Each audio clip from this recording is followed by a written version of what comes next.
Olá, o Band Entrevista está de volta. Hoje eu converso com a médica infectologista Clarissa Cerqueira, que está na linha de frente do combate à Covid-19 aqui na Bahia. Doutora Clarissa, a gente já comentou, né? Chegamos a um ano de pandemia. O que mudou em relação à transmissão da doença? Os cuidados precisam ser os mesmos ainda do que a gente começou a tomar lá no começo de 2020? Isso é importantíssimo a gente frisar aqui que as pessoas têm que ter noção, porque, como a gente até discutiu antes, o vírus ele está transmitindo, ele está mutando. E independente de que mutação o vírus tiver, os cuidados que a gente tem, aqueles que a gente vem sempre martelando, higiene das mãos, evitar aglomeração, usar máscara, esses cuidados são padrões que a gente deve manter e que são eficazes contra qualquer variante do vírus. Então, a gente fala de vacinas, a gente tem ideia, o que mudou também foi essa questão da vacina, que a gente tem esse ano, no passado não tinha, mas os cuidados, eles são únicos para qualquer variante, qualquer mutação do vírus. Então, a gente tem que manter as medidas de prevenção, é o que a gente tem de bem documentado aí para realmente reduzir a transmissão da doença. E quanto à transmissão através de superfície, né, através dos objetos, as recomendações estão mantidas ou isso mudou? Isso a gente veio aprendendo também a respeito desse tipo de transmissão. O que a gente sabe atualmente é que a transmissão da Covid é principalmente por contato.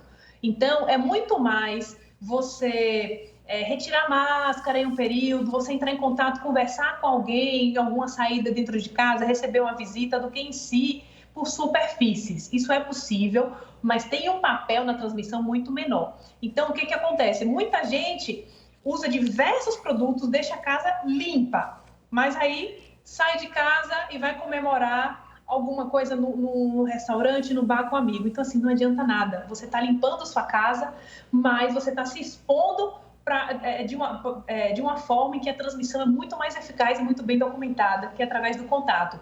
Então, é muito melhor que as pessoas foquem em evitar o contato com outras pessoas, inclusive pessoas próximas, porque o que a gente observa, muita gente relaxando com familiares, irmã, pai, mãe, um tem Covid, a família inteira pega Covid e, inclusive, várias pessoas da mesma família acabam muitas vezes sendo internados juntos por conta disso.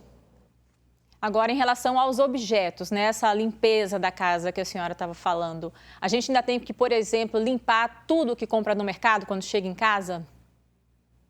Isso é importante também citar, não tem essa necessidade, a gente realmente vinha observando muita gente preocupada a respeito disso, isso não foi documentado até o momento na literatura, já tem mais de um ano de Covid, vários estudos em andamento, porque a gente sabe que o vírus foi encontrado depois de alguns dias em algumas superfícies, mas o vírus viável, que ele consegue em si causar doença, é só por algumas horas em algumas superfícies, não chega a ser os dias documentados nos estudos anteriores. Então, é uma forma muito menos eficaz de transmissão. Em geral, como eu falei, frisando, o contato é a principal forma, contato direto com gotícula. Você está próximo de alguém, está conversando, está falando, essas gotículas estão saindo e a outra pessoa está lá e está respirando essas gotículas emitidas pela pessoa infectada.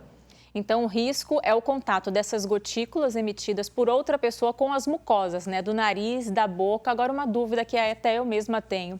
E os olhos, né, que estão praticamente sempre expostos, qual é o risco dessa exposição dos olhos? O risco de isso acontece, o olho é mucosa, é uma forma do vírus ele entrar no nosso corpo, isso pode sim acontecer, mas também isso requer proximidade.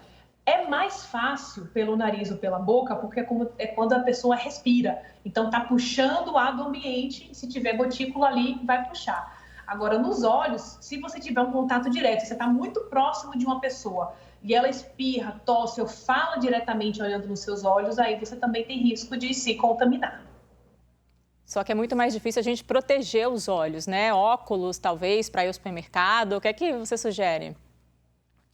Isso é bem mais difícil, mas o que a gente recomenda até para facilitar?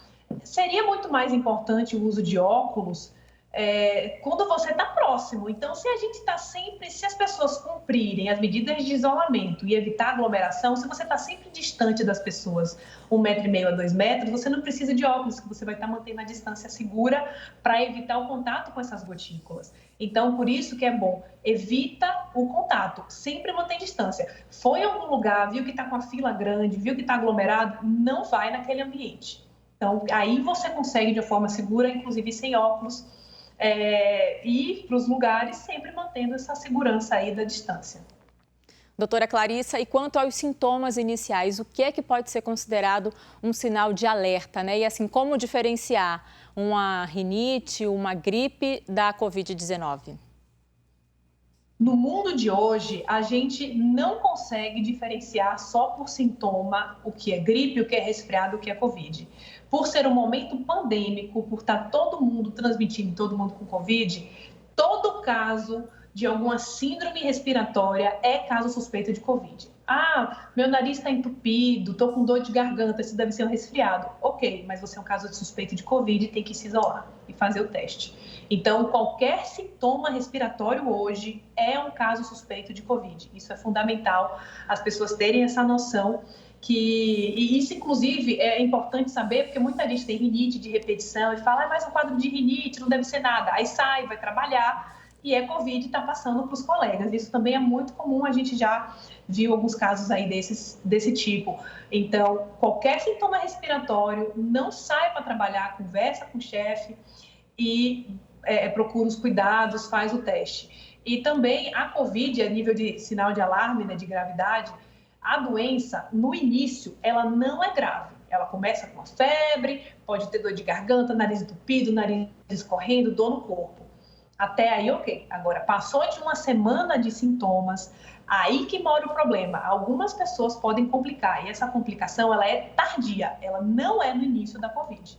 Então, a gente tem que observar, as pessoas têm que se observar para depois de uma semana de sintomas de Covid, ver se elas vão ter algum sintoma de gravidade, sendo que o mais grave deles é a questão da falta de ar, que requer uma avaliação no pronto-socorro e acompanhar a saturação com o oxímetro para aquelas pessoas que têm condição. E qual seria, então, assim, o sinal de alerta? Tenho que ir para o médico, para quem está. Porque no início da pandemia tinha aquela recomendação, não vá logo para o médico, fique em casa, tentando controlar os sintomas. Hoje, qual é a recomendação desse sinal de vá para o médico?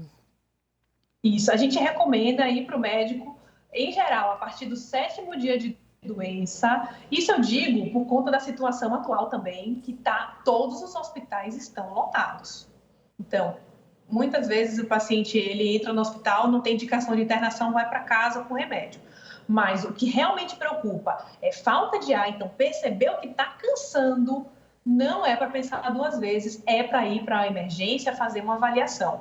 Ou então, para aqueles que têm o oxímetro, que conseguem medir a saturação no dedinho, viu que está baixa, em geral abaixo de 94, em torno de 93, 92, mesmo sem falta de ar, vai para o pronto-socorro para fazer uma avaliação. Doutora Clarissa, obrigada pelas informações. A gente faz mais um intervalo bem rapidinho aqui no Band Entrevista e a nossa conversa continua depois do intervalo. Até já.